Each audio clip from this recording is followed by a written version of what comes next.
Since yung kwarto na to is masyado nang masikip for me kasi dumadami na talaga yung mga gamit ko, lumipat ako ng kwarto! And yung kwarto lang naman is sa taas nito. And maganda rin talaga siyang lipatan kasi malaki yung kwartong yon. At eto palang itsura ng kwarto na lilipatan ko. Sobrang luwag niya kumpara sa dati kong kwarto. Ang problema lang is sobrang dami ng stain ng kanyang wall. Na para ba namang dugyot kapag ginawa ko siyang kwarto, diba? Kaya naman, naisip ko kaagad na papinturahan siya at makalipat na ako dito. Niliha lang muna ni kuya yung mga stain sa wall para smooth lang kapag nagpintura siya. And finally, sinimula na agad ni kuya yung pagpipintura. Sobrang satisfying yung panoorin. Dahil mabilis magtrabaho si kuya, natapos niya agad yung kwarto ko. Kaya naman pinadamay ko na rin tong kwarto ng kapatid ko. And tada, natapos niya agad yung kwarto na to since maliit lang naman. O, diba? Pati kapatid ko, maganda na rin yung kwarto niya. Ang pangit lang kasi tingnan no kapag kulay puti yung pader tapos ang dami-daming dumi. Kinabukasan, dumating din agad yung pinagawa kong higaan. Kailangan siya ditong idaan kasi hindi siya kasya sa hagdanan namin. For reference lang, ganito yung higaan sa kwarto ko na to. And hindi siya giving, diba? Kasi madala siyang iniipis. Kala ko pa naman lakas maka-aesthetic nito. Pero hindi na masama kasi nabili ko lang siya for only 50 pesos. Pwede na, diba? And eto na, iaakyat na siya!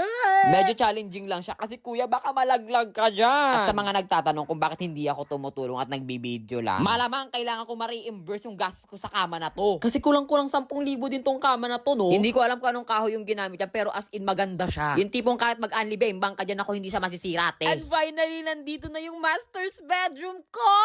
Ganito yung itsura niya. Diba? Ang lakas makasyala. And excited na akong pagandahin tong kwarto na to. Ayun lang. Magpapahinga muna ako, no? Kaya naman comment for part 2. Since maglilipat na ako ng kwarto, tinanggal ko na tong mga laruan ko. Nakakalungkot lang kasi sobrang dami ko talagang memory sa kwarto na to. Kasama na yung ano na?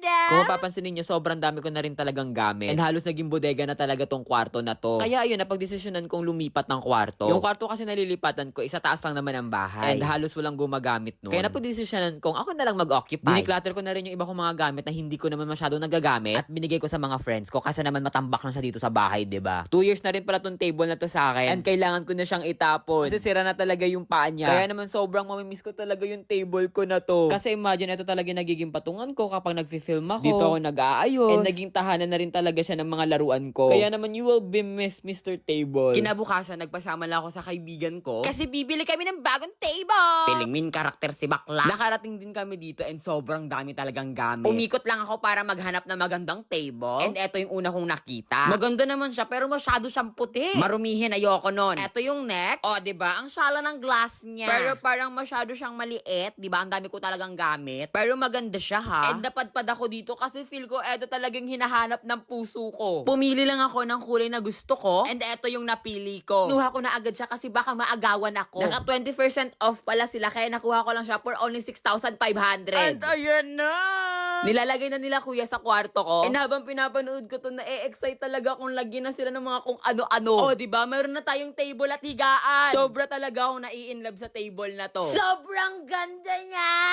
So, eto na pala yung progress ng kwarto natin. Alam nyo, dito pa lang talaga sobrang saya ko na. Nakaka-proud sa sarili mo kapag nakakabili ka na ng sarili mong gamit. And mas lalo lang talaga akong na-excite na pagandahin siya. Kaya i-comment na ninyo yung mga suggestion nyo dyan sa comment section. At nang mailagay ko na sa kwarto natin. Ayun lang, comment for part 3. Grabe! Sobrang ganda pala dito sa IKEA! Sobrang dami nilang gamit na pwede kong ilagay sa kwarto ko! Samahan niyo ako ngayon sa IKEA kasi mamimili tayo ng ilaw para sa kwarto natin! Kasi iba talaga ang ganda ng kwarto kapag may magandang ilaw, diba? Agad kong nakita yung ilaw na to. And napaisip-isip ako, bilhin ko ba to? Pero nakakita ako ng mas dark sa kanya. Bilhin ko ba to? Pero may nakita akong mas cute. Bilhin ko ba to? May nakita ulit akong mas Dax na version. Bilhin ko ba to? Or etong isang mapayat na mahaba? Bilhin ko ba to? O, tingnan mo, dinahiya din siya sa pinagagawa niya. Agad-agad kami pumunta sa iba't ibang showroom. Pero hinabol ako ng kidnapper. Kainabnoy sa IKEA. Napagod ako kakaigot kaya nagpahinga muna ako sa sofa. At may nakita ulit akong jutay na ilaw. Bilhin ko ba to? Sa paghahanap ko ng ilaw at ako'y nakaramdam ng antok. Kaya naman agad-agad ay nagpahinga ako sa sa kama na ito. In fairness, ang lambot niya. Baka makatulog talaga ako dito. And nakita ko tong viral na ilaw sa TikTok. Ang ganda sa personal. Bilhin ko ba to? At may nakasalubong akong mga batang editor natin sa CapCut. I love you, kid! At nakapag-decide na ako kung ano yung mga bibilin ko. Diyos ko, as a first timer, naligaw-ligaw talaga ako dito sa IKEA. Halos reglahin ako kakahanap kung saan tong light section na to. Kasi ang akala ko dun sa showroom na mismo na bibili yung mga ilaw na to. Ayun pala, kailangan mong pumunta sa ganito.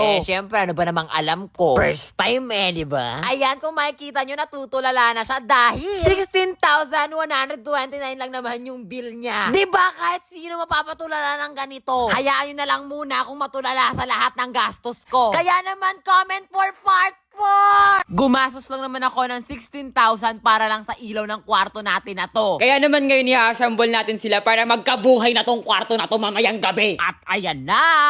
Inassemble ko na lahat ng ilaw na napamili natin. Inuna ko muna tong pinakang mahaba. And sobrang saya ko kasi napailaw ko siya. Dito palang proud na ako sa sarili ko. Sinunod ko na tong desk lamp. In fairness, hindi ako nahirapan sa kanya. And masasabi ko na worth it talaga yung gastos ko sa ilaw na to. Kasi halos mahimatay na ako sa sobrang ganda niya. Next na in-assemble ko ay yung pinakang mabigat sa kanilang lahat. Pero siya rin yung pinakang high quality dahil gawa siya sa bakal. Last is yung jutay natin na lamp. Ewan ko, magandang-ganda ako dito nung nakita ko to sa IKEA. And ito na yung mga lamp na napamili ko sa IKEA. Ang gaganda nila! At nilagay ko na sila sa kanilang designated places. Designated? Ito namang mahaba ay sa may desk ko lang nilagay. Kasama nitong desk lamp. Abangan nyo na lang sa mga susunod na part kung saan ko ilalagay itong tulak. Ganito yung itsura ng kwarto ko kapag nakapatay yung mga ilaw. Diba? Ang boring! And ganito naman kaganda kapag may ilaw na. Diba? Lakas makamayaman ng mga ilaw na to. At dahil dinalaw na ako ng anto, malamang matutulog na ako. Follow for part 5!